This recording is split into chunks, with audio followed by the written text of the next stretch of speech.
Hi guys, it's me Tech Jake, and today we're checking out something that might not look flashy at first glance, but if you care about clean setups, great sound, and design that doesn't overpower your living room, this one's for you.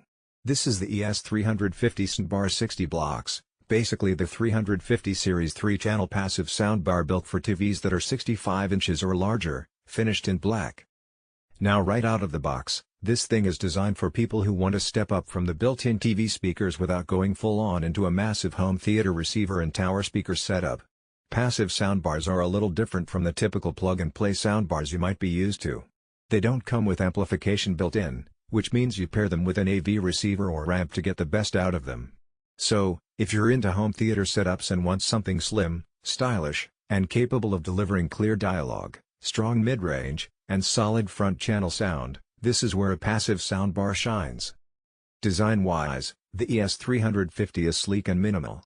It's 60 inches wide, which is why it's recommended for TVs that are 65 inches or bigger. That way, it lines up visually with your screen, giving you that nice, balanced look.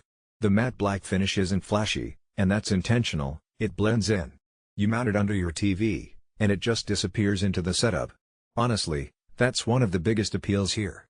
No blinking lights, no extra gloss, no chrome distractions, just a clean bar that looks like it belongs.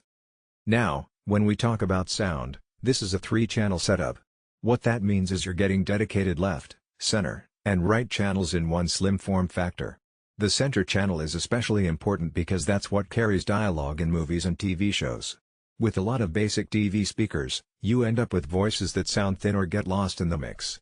This soundbar is designed to make voices clear and easy to hear, while still giving you that left and right separation for effects, music, and stereo sound.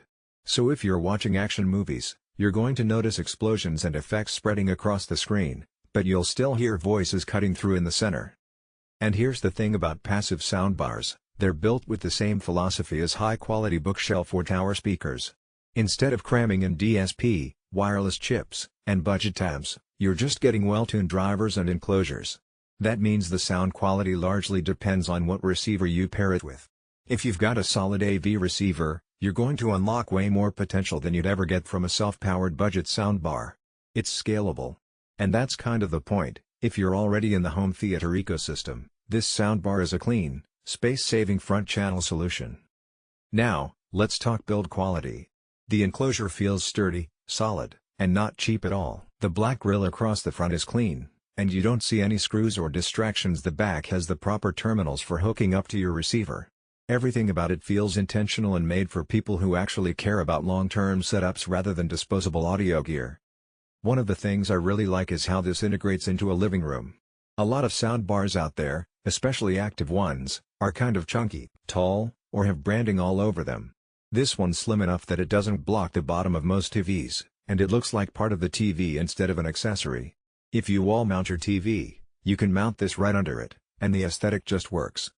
Performance-wise, let's break it down. Voices are crisp, mid-range is strong, and stereo separation is way better than any TV speakers. Bass is there, but it's not going to replace a dedicated subwoofer. And that's by design. If you want those deep, rumbling lows, you can easily pair this with a subwoofer through your receiver and get that cinematic impact. But for everyday TV watching, sports, news, Netflix shows, this thing delivers clarity and presence that TVs just can't match. Another thing worth mentioning is that because it's passive, you're not locked into one system.